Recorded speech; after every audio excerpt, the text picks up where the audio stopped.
আমার ভাইরা, আমার বন্ধুগণ, ইমাম গাজ্জালী রাহমাতুল্লাহ আলাইহি ছোটবেলায় যখন মাদ্রাসায় পড়াশোনা করত, ইমাম গাজ্জালী রাহমাতুল্লাহ আলাইহি বাসা থেকে পড়াশোনা করত। প্রত্যেকদিন মাদ্রাসায় যাওয়া আসা করত। মাদ্রাসা ছিল একটু দূরে, বাসা থেকে যাওয়া আসা করত।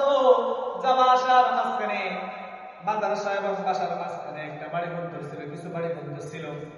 একটা বাড়ির মেয়ে ইমাম গাজ্জালী রাহমাতুল্লাহ আলাইহিকে প্রত্যেকদিন ডিস্টার্ব করে। ইমাম গাজ্জালী রাহমাতুল্লাহ আলাইহিকে অনেক কিছু বলে।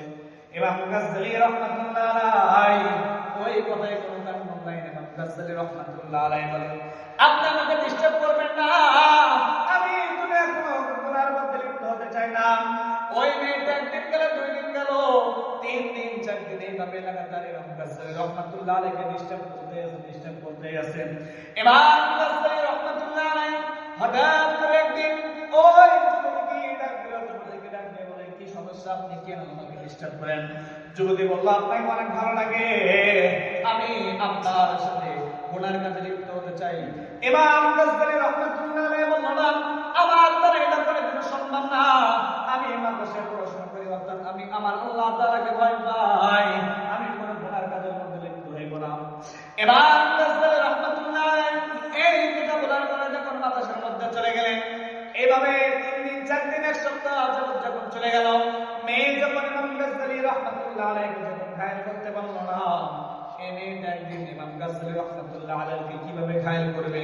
ওই মেয়েটার একটা ছোট বোন ছিল, ওই ছোট বোনকে বলে দেয়, শোন, এই রাস্তা দিয়ে একটা মাদ্রাসা ছেড়ে যায়, ওই ছেলেকে তুই বলবি আমাদের বাসায় একটা ছোট্ট বাচ্চা রয়েছে, এই বাচ্চা সারা রাত ধরে কান্নাকাটি করেছে, এই বাচ্চা সারা রাত ধরে কান্নাকাটি করেছে, কোনো চুপ করে না, অনেক কিছু করে আমরা বুঝেছি, তারপরেও কান্নাকাটি থামায় না। আপনি তো কোরআন কালাম অনেক কিছু জানেন, আপনি সূরা কালাম অনেক কিছু জানেন, চলে আপনি তো আমাদের বাসায় গিয়ে একটু ঝাড় ফুঁক দিলে মনে হয় আল্লাহ তাআলা কান্না মনে হয় বন্ধ করে দেবে, মনে হয় ভালো হয়ে যেতে পারে। ইমাম গাজ্জালী রাহমাতুল্লাহ আলাইহি টেনশনের মধ্যে পড়ে গেলেন, আমি তো কোরআন হাদিস শিক্ষা করতেছি, আমি কোরআন হাদিস মানুষের জন্য, মানুষকে শেখানো আমার উপর ফরজ হয়ে গেছে, যখন আমি শিক্ষা করেছি। এই জন্য ভাইরা আমার, রাসূল আকরাম সাল্লাল্লাহু আলাইহি ওয়াসাল্লাম বলেন, তালাবুল ইলমি ফরিদাতুন আলা কুল্লি মুসলিম। আমার ভাইরা, আমার বন্ধুগণ, ইমাম গাজ্জালী রাহমাতুল্লাহ আলাইহি সরল মানে ওই বাচ্চার কথাটা বিশ্বাস করে বাসার ভিতরে যখন চলে গেলেন, ছোট্ট বাচ্চাকে সূরা কালাম পড়ে দেওয়ার জন্য যখন বাসার ভিতরে গেলেন, যাবার পরে তাকে কোনো ছোট বাচ্চা কাচ্চা কিছুই নাই। যে মেয়েটা প্রত্যেকদিন ইমাম গাজ্জালী রাহমাতুল্লাহ আলাইহি ডিস্টার্ব করতো, ওই মেয়েটা সোজাসুজি গিয়ে ইমাম গাজ্জালী রাহমাতুল্লাহ আলাইহির পাঞ্জাবির কলারটা ধরে ফেললো। ধরার পর বলতেছে, অনেকদিন যাবত তোমার সাথে অনেক কিছু করতে চাই, তুমি আমার বার্তা দাও না। এই ইমাম, আজকে দেখো এর ভিতরে কোনো মানুষজন কিছুই নাই, আমি আজকে তোমার সাথে জিনার কাজ লিপ্ত হবো, তোমার কেউ বাঁচাইতে পারবে না। চিৎকার দিয়ে বলেন নাউযুবিল্লাহ। আমার বন্ধুগণ, ইমাম গাজ্জালী রাহমাতুল্লাহ আলাইহি টেনশনের মধ্যে পড়ে গেলেন, এখানে তো কোনো মানুষ নাই, আমি কার কাছে সাহায্য চাইবো, কে আমার বাঁচাইবে? কিন্তু ইমাম গাজ্জালী রাহমাতুল্লাহ আলাইহি সব সময় কাকে বিশ্বাস করতো? তার নাম কি? আর বলেন, তার নাম কি? ইমাম গাজ্জালী রাহমাতুল্লাহ আলাইহি যখন আল্লাহ তাআলার কথা স্মরণ করলেন, তখন ইমাম গাজ্জালী রাহমাতুল্লাহ আলাইহি কোরআনের আয়াতটা পাঠ করলেন, ইন্নাল্লাযীনা তাকাউ ইযা মাসসাহুম তায়িফুম মিনাশ শাইতানি তাযাক্কারু ফাইযা হুম মুবসিরুন।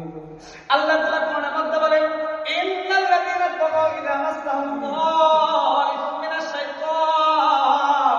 হে দুনিয়ার বান্দা বান্দীরা, শুনে রাখো, জেনে রাখো, তোমরা যখন শয়তানের কবলে পড়ো, যখন জিনার কাজে লিপ্ত হতে যাইবা, যখন গুনার কাজে লিপ্ত হতে যাইবা, আমার কথা যখন স্মরণ করবা, এই আয়াতটা যখন পাঠ করবা, আয়াতটা পাঠ করার কারণে আমি আল্লাহ রব্বুল আমিন তোমাদের সমস্ত গুনার কাছ থেকে, জিনার কাছ থেকে আমি নিজেই হেফাজত করে ফেলবো। চিৎকার দিয়ে বলেন সুবহানাল্লাহ। ইমাম গাজ্জালী রাহমাতুল্লাহ আলাইহি আল্লাহ তাআলার কথা স্মরণ করে আয়াতটা যখন পাঠ করলো, পাঠ করার পরে ইমাম গাজ্জালী রাহমাতুল্লাহ আলাইহির ভিতরে একটা বুদ্ধি চলে আসলো। মানে কি বুদ্ধি? মেয়েটাকে ডাকতে বলে, শুনেন, আমি আপনার কাছে একটা কথা বলতে চাই। বলে, কি হয়েছে? বলে, আমি একটু টয়লেটের মধ্যে যাবো, আমি টয়লেটের ভিতরে গিয়ে আবার চলে আসতেছি। মেয়েটা তখন বললো, যাও, তুমি টয়লেটের মধ্যে যাবো, কোনো সমস্যা নাই, তুমি দ্রুত বাইরে আসতে হবে। গাজ্জালী রাহমাতুল্লাহ আলাইহি যখন টয়লেটের মধ্যে যখন গেলেন, যাবার পরে টয়লেটের মধ্যে যে নাপাক দুর্গন্ধ যেগুলো পানি রয়েছে, টয়লেটের ময়লা আবর্জনা যেগুলো রয়েছে, এই ময়লা আবর্জনাগুলা ওই ইমাম গাজ্জালী রাহমাতুল্লাহ আলাইহি নিজে হাতে করে নিয়ে সমস্ত শরীরের মধ্যে যখন দিয়ে দিলেন, দেবার পরে ইমাম গাজ্জালী রাহমাতুল্লাহ আলাইহি যখন টয়লেট থেকে যখন বাইরে হয়ে আসলো, মায়ের সামনে এসে বলে, আসো, আমি আর কোনো আমার সমস্যা নাই, আমি তোমার সাথে জেনার কাজে এখন লিপ্ত হবো, আমার কোনো সমস্যা নাই, তোমার যেমন যেটা ইচ্ছা আমাকে বলো, আমি সেটাই করবো। তখন এই মেয়েটা এই দুর্গন্ধ দিকে ময়লা আবর্জনা গায়ে দিকে মেয়েটা বলতেছে, তোর মতো খচ্চরদার একটাও দেখা যায় না, তোর মতো ইতরদার একটাও দেখা যায় না, তোর যে গায়ের যে দুর্গন্ধ, তোর সাথে তো মেলামেশা করে এই কথা, আমি তোর আর এক বিন্দু পরিমাণ আমি এক সেকেন্ডের জন্য দেখতে চাই না, যা তুই আমার বাসা থেকে এখান থেকে বাইরে হয়ে যা। আল্লাহু আকবার। আমার বন্ধুগণ, ইমাম গাজ্জালী রাহমাতুল্লাহ আলাইহি হাসি মুখে খুশি মুখে হাসতে হাসতে যখন বাসা থেকে বাইরে আসলো, বাসা থেকে বাইরে আসার পরে সুন্দর করে পানি দিয়ে যখন গোসল করলেন, গোসল করার পরে ইমাম গাজ্জালী রাহমাতুল্লাহ আলাইহি যখন মাদ্রাসার মধ্যে চলে গেলেন, মাদ্রাসা যাইতে একটু লেট হয়ে গেল, ওদিকে ক্লাস শুরু হয়ে গেছে। ইমাম গাজ্জালী রাহমাতুল্লাহ আলাইহি যখন মাদ্রাসার ভিতরে গেলেন, মাদ্রাসা যাওয়ার পরে ক্লাসের মধ্যে দেখতেছে ওস্তাদ জি ক্লাস করাইতেছে, পিছন দিয়ে এক ঘন্টারে ইমাম গাজ্জালী রাহমাতুল্লাহ আলাইহি চেয়ারের মধ্যে বসলেন, বসার পরে ক্লাস করতেছেন। হঠাৎ করে কিছুক্ষণ পরে তার ওস্তাদ জি বলেন, এই ক্লাসের মধ্যে যে এমন একটা আতর মেখে আসতো, কে এমন একটা আতর মেখে আসতো, তার সুগন্ধিতে আমার মনটা ভরে যাচ্ছে। তখন কোন ছাত্র কোনো কথাবার্তা কিছুই নাই, ছাত্র তখন টেনশনের মধ্যে পড়ে গেলেন। ইমাম গাজ্জালী, না জানি আমার গায়ে বোধহয় কোথাও ময়লা লেগে আছে, এই ময়লাকে দূর বন্ধর কারণে হয়তো হুজুর আমাকে ঠাট্টা করার জন্য, আমার শরীর করার জন্য আমায় আতরের কথা বলতেছে, টেনশনের মধ্যে পড়ে গেলেন। আমার ভাইরা, আমার বন্ধুগণ, ওস্তাদ জি সমস্ত ছাত্রকে বলে, কে আতর মাখছো, তোমরা কে আতর মাখছো আমাকে একটু বলো। কোন ছাত্র কোনো জবাব নাই। ওস্তাদ অবাক হয়ে গেল, কেন তোমরা কথা বলছো না? একজন একজন করে ওস্তাদের কাছে ডাকা শুরু করলো। এই দুনিয়া সৌমতা সেইভাবে ডাকতে ডাকতে সবাইকে চেক করা শেষ হয়ে গেল, কিন্তু আতরের মধ্যে কার গায়ে কোনো খবর নাই, এখনো পর্যন্ত জানতে পারে নাই। কিন্তু হঠাৎ করে ওস্তাদ নজর করে দেখে এক কন্যারে একটা ছাত্র বসে আছে, ওই ছাত্রকে ডাকা মাত্র ছাত্র কান্নাকাটি করতে লাগলো। বলে, তুমি কেন কান্না করতেছো? আমি দেখতেছি তুমি আমার পাশে আসার কারণে যে সুগন্ধটা আমি পাচ্ছি, যে গ্যারান্টি পাচ্ছি, এটা তুমি মেখে আসছো। তখন ছাত্র কান্নাকাটি বলে, না হুজুর, আমি মাখি নাই, আমি মাখি নাই। বলে, কি হয়েছিল ঘটনা করে বলো। ইমাম গাজ্জালী রাহমাতুল্লাহ আলাইহি হুজুরকে ডাকতে বলে, ওস্তাদ, আমি যখন মাদ্রাসা আসি, মাদ্রাসা থেকে যখন বাসায় যাই, প্রত্যেকদিন একটা মেয়ে আমাকে ডিস্টার্ব করে। আজকে এসে মেয়ে একটা কৌশল অবলম্বন করে যখন আমার বাসার ভিতরে নিয়ে গেলেন, বাসার ভিতরে নেবার পরে যখন আমার কাছে জেনার কাজে লিপ্ত হতে চাইলো, আমি জেনার কাজে লিপ্ত হয় নাই, আমি আমার মাওলাকে স্মরণ করেছি। আর মাওলাকে স্মরণ করার কারণে আল্লাহ রাব্বুল আলামিন আমার এখান থেকে মদত করে আনছে।